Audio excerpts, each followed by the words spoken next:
ये कोई शक नहीं तेरी चेक नहीं बीबा जट दिया चले।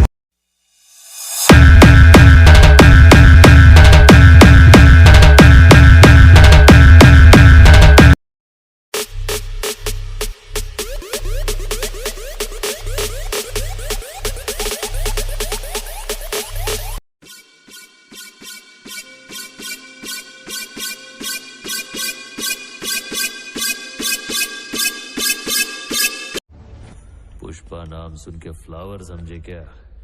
फ्लावर नहीं, फायर है। पुष्पा नाम सुन के फ्लावर समझे क्या? फायर है मैं।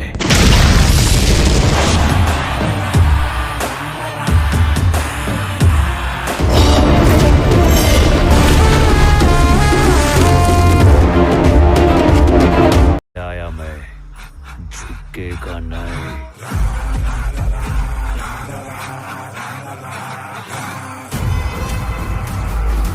होगा अरे धोती है? ये तो सलवार कमीज पहना है, धोतर नहीं पहना है रे। अपने ये हमारी चोरी किया हुआ पैसा वापस आना चाहिए कि नहीं आना चाहिए? ये चोरी मंदिर से नहीं किया रे, चोर के घर से किया। बताओ ज्यादा से ज्यादा ये मेरा क्या कर लेंगे भाई? तेरा तो गेम बजाना पड़ेगा। नहीं बताइए क्या कर लेंगे? इसको छोड़ूंगा नहीं, आप देखना। मार साले को, सांप के कचरा पेटी को मार। ये मार उसका खोपड़ी तोड़ साले का, मार।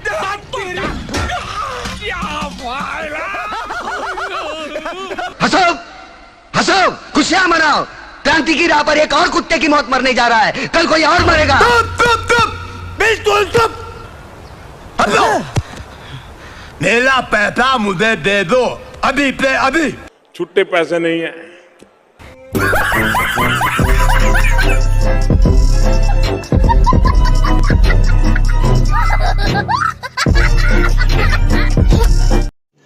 रुको जरा, सबर करो। कैन यू इंट्रोड्यूस कौन है आपके साथ?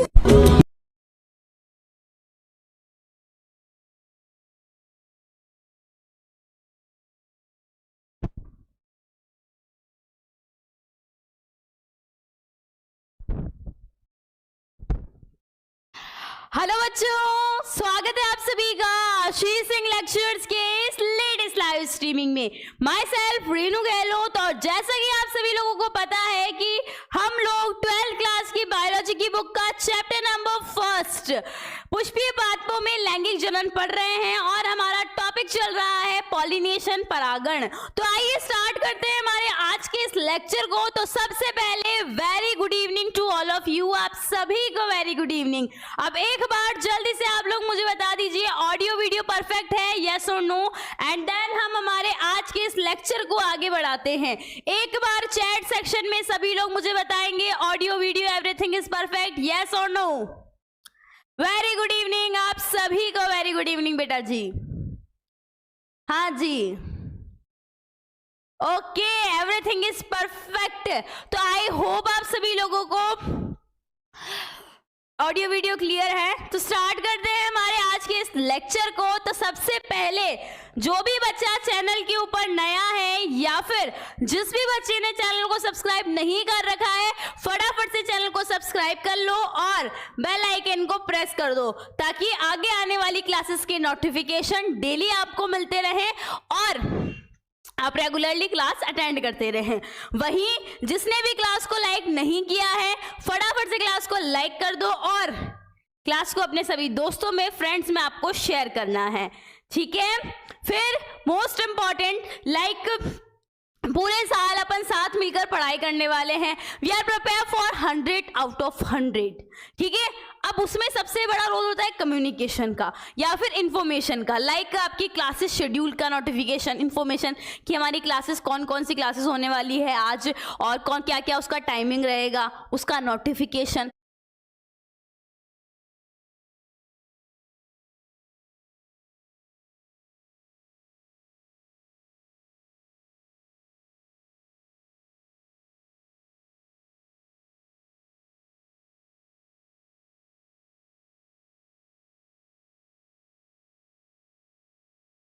बताइए। है तो हमारा टॉपिक क्या चल रहा है? पॉलिनेशन वाला टॉपिक हमारा चल रहा है। पॉलिनेशन में भी अपन बात कर रहे हैं। आज का हमारा टॉपिक है, पढ़ेंगे वायु परागण। सबसे पहला टॉपिक है वायु परागण, मतलब परागकण वायु के द्वारा उड़कर वतिकाग्र पे जा रहा है। परागकण वायु के द्वारा उड़ के वतिकाग्र पे जा रहा है। अगर इतना क्लियर है तो थम्स अप का साइन दे दो, फिर अपन स्टार्ट करते हैं वायु परागण। बताओ। हाँ जी, सभी लोग लाइक करेंगे क्लास को।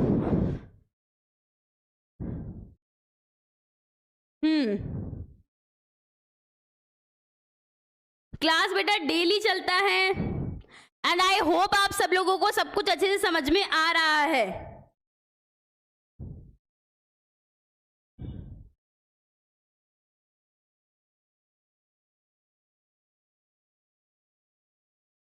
बढ़िया, चलो वायु परागण। तो देखो ये आपका परागकण है। अब देखो वायु परागण हो रहा है तो ये जो आपकी हवा में उड़ते हुए आपको प्रतीत हो रहे हैं ना, ये जो आपको ये हवा में उड़ते हुए प्रतीत हो रहे हैं, ये क्या है?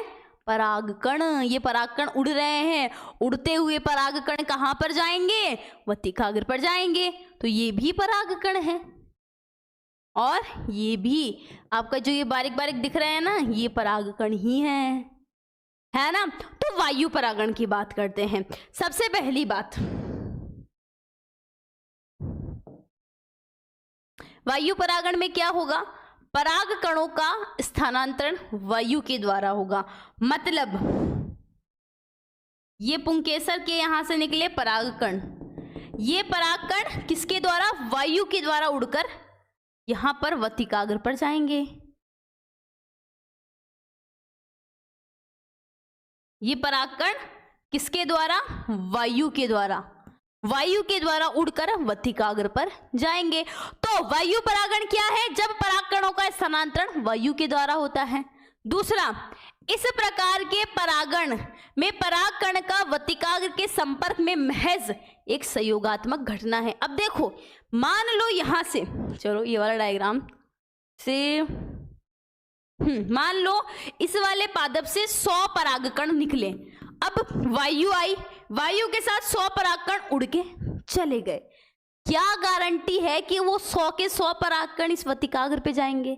उस 100 में से एक परागकण भी जाएगा, इसकी भी कोई गारंटी नहीं है। और अगर यहाँ पर परागकण वतिकाग्र के संपर्क में आ जाता है तो वो एक एज अ कोइंसिडेंस है कि भाई गलती से संयोग, मतलब ऐसे उसके कांटेक्ट में आ गया होगा। मतलब फिक्स नहीं होता है कि परागकण वतिकाग्र पे पहुंचेगा।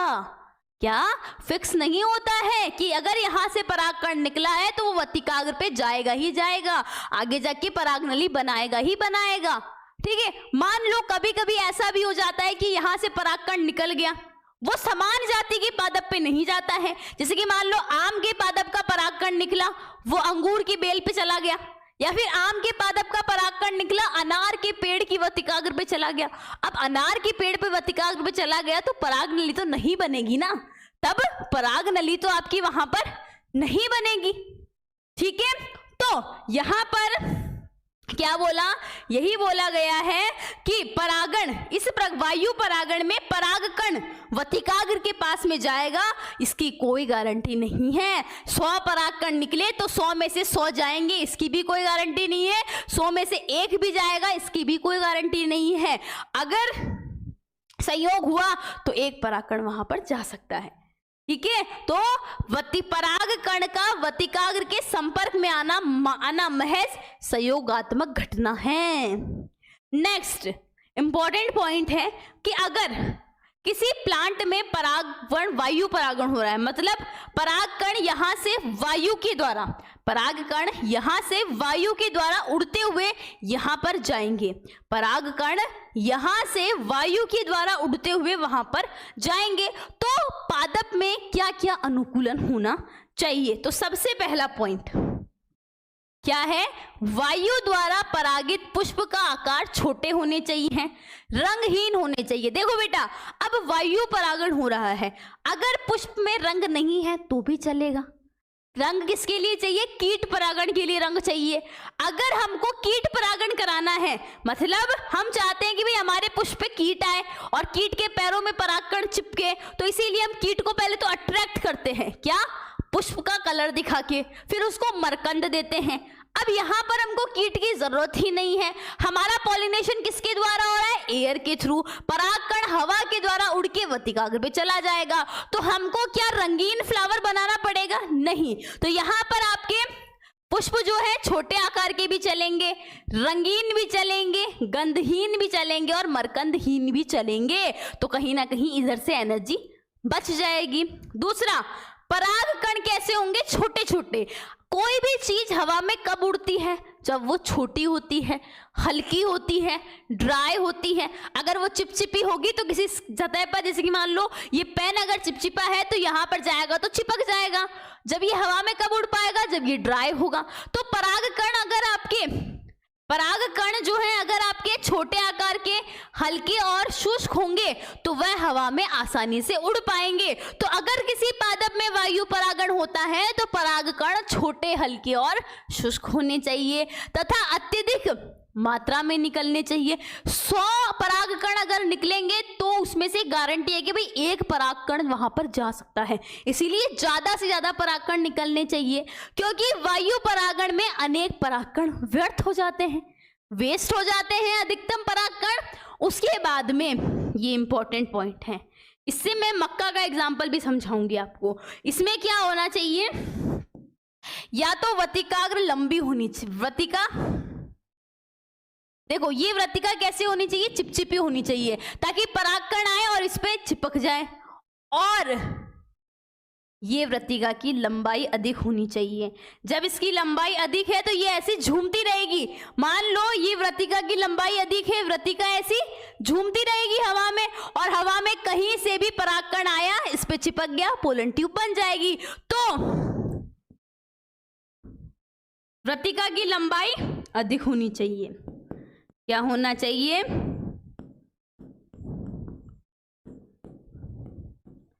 वृत्तिका की लंबाई जो है ज्यादा होनी चाहिए और ये वतिकाग्र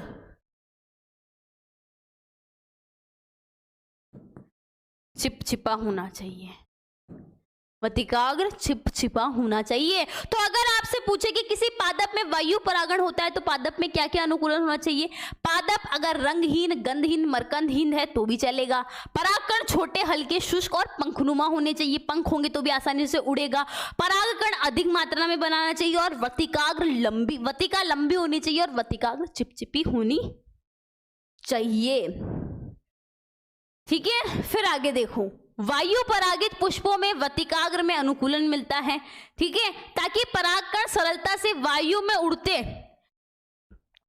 तथा मादा पुष्प वृहद व पिच्छ वतिकाग्र युक्त होते ताकि सरलता से वायु में उड़ते परागकणों को आबंध किया जा सके। वही लाइन मैंने आपको बताई कि वृत्तिका की लंबाई अधिक होनी चाहिए ताकि ये वृत्तिका हवा में घूमती रहेगी, हवा चलेगी तो पेड़ झूमेगा और कहीं से भी परागकण कांटेक्ट में आया, वृत्तिकाग्र पे चिपक गया, पोलन ट्यूब का फॉर्मेशन हो गया। ठीक है, अब देखो मक्का की बात करते हैं। आपने मक्का का प्लांट देखा है।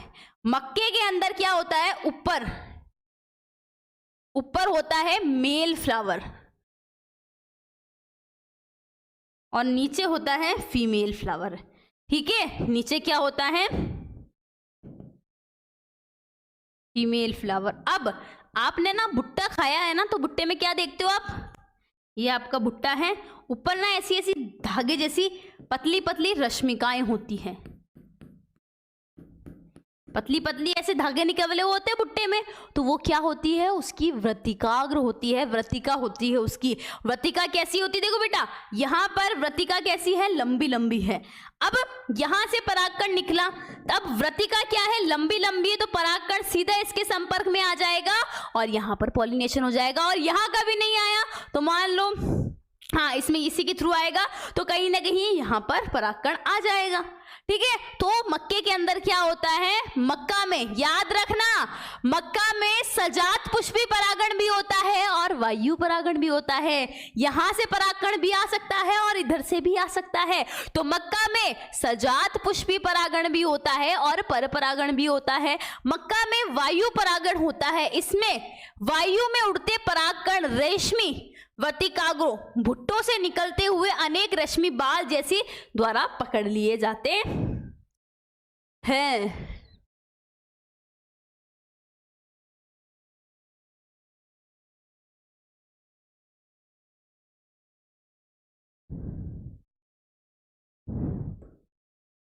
फिर देखो,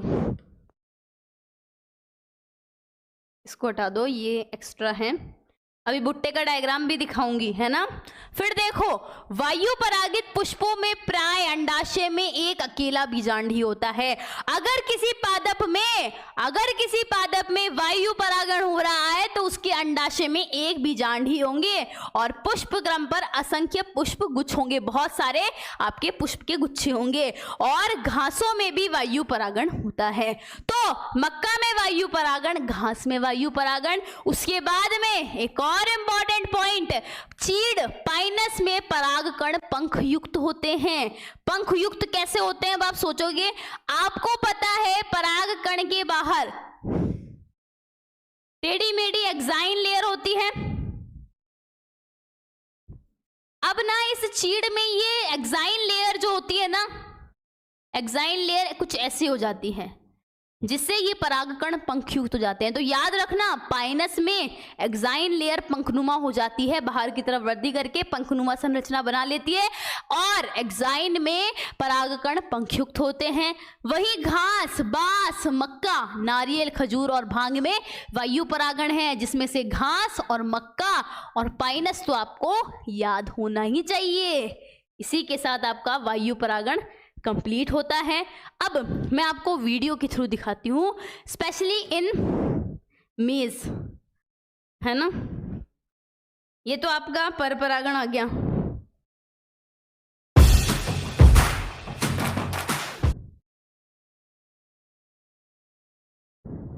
चलो बता देती हूँ, इसको भी देखते चलते हैं। यहाँ पर देखो, ये छोटी सी क्या है, मधुमक्खी है। मधुमक्खी आई यहाँ पर, ये किसके लिए आई है, मधुमक्खी। पुष्प को देखो, मधुमक्खी यहाँ पर क्यों आई है, क्योंकि इस पुष्प ने मधुमक्खी को आकर्षित किया है। क्यों, क्योंकि इसमें कलरफुल फ्लावर है और ये मधुमक्खी इससे मरकंद ले रही है। ठीक है, अब जब मधुमक्खी इस पुष्प से मरकंद लेगी तो परागकण उसके पैरों में चिपक गए। फिर जब ये अन्य पुष्प पे जाएगी मरकंद के लिए तो यहाँ पर परागकण वर्तिकाग्र पे चले जाएंगे और पॉलिनेशन हो जाएगा। देखो बेटा, वही यहाँ पर देख लो, ये रहा क्या, ये वर्तिकाग्र है और ये परागकण है। ठीक है, तो इसमें सेल्फ पॉलिनेशन भी हो सकता है, क्रॉस पॉलिनेशन भी होता है, डिपेंड करता है कि भाई कौन सी कंडीशन है। ठीक है, तो most of the 90% of cross pollination जो होता है आपका मधुमक्खी के थ्रू होता है। ठीक है, अगर पूछे बायोटिक, अबायोटिक में बायोटिक, और बायोटिक में भी सबसे ज्यादा हनी बी के द्वारा, है ना। फिर आगे देखो, अब आ गया आपका मक्का।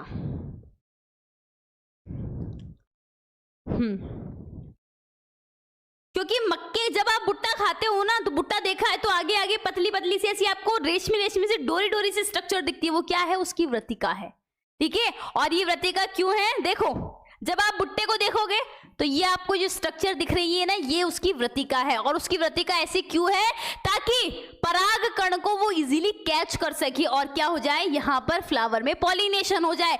देखना, फीमेल फ्लावर हमेशा नीचे होता है, भुट्टा हमेशा नीचे ही बनेगा आपका, क्योंकि सीड फीमेल फ्लावर में ही बनता है ना।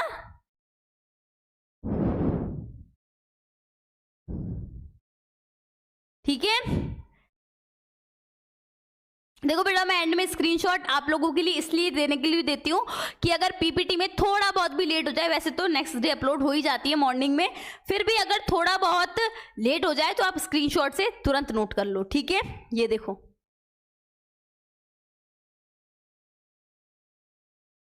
आ गया समझ में इसमें कौन सा होता है? तो याद रखना, मक्का में वायु परागण भी होता है और सजात पुष्पी परागण भी होता है।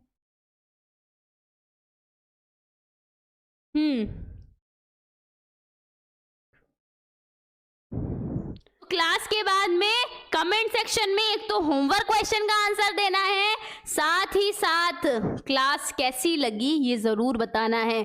मैं हर एक बच्चे का कमेंट पढ़ती हूँ, तो क्लास के बाद में जरूर बताना है कि क्लास आपको कैसी लगी है, ठीक है। साथ ही अगर कोई डाउट भी रह गया हो तो भी आप वहां पर बता सकते हैं। एंड आई होप आपको आज का लेक्चर अच्छे से समझ में आया होगा। मिलते हैं नेक्स्ट लेक्चर में एक न्यू टॉपिक के साथ में। तब तक के लिए tata bye bye and thank you. हंसते रहिए और मुस्कुराते रहिए।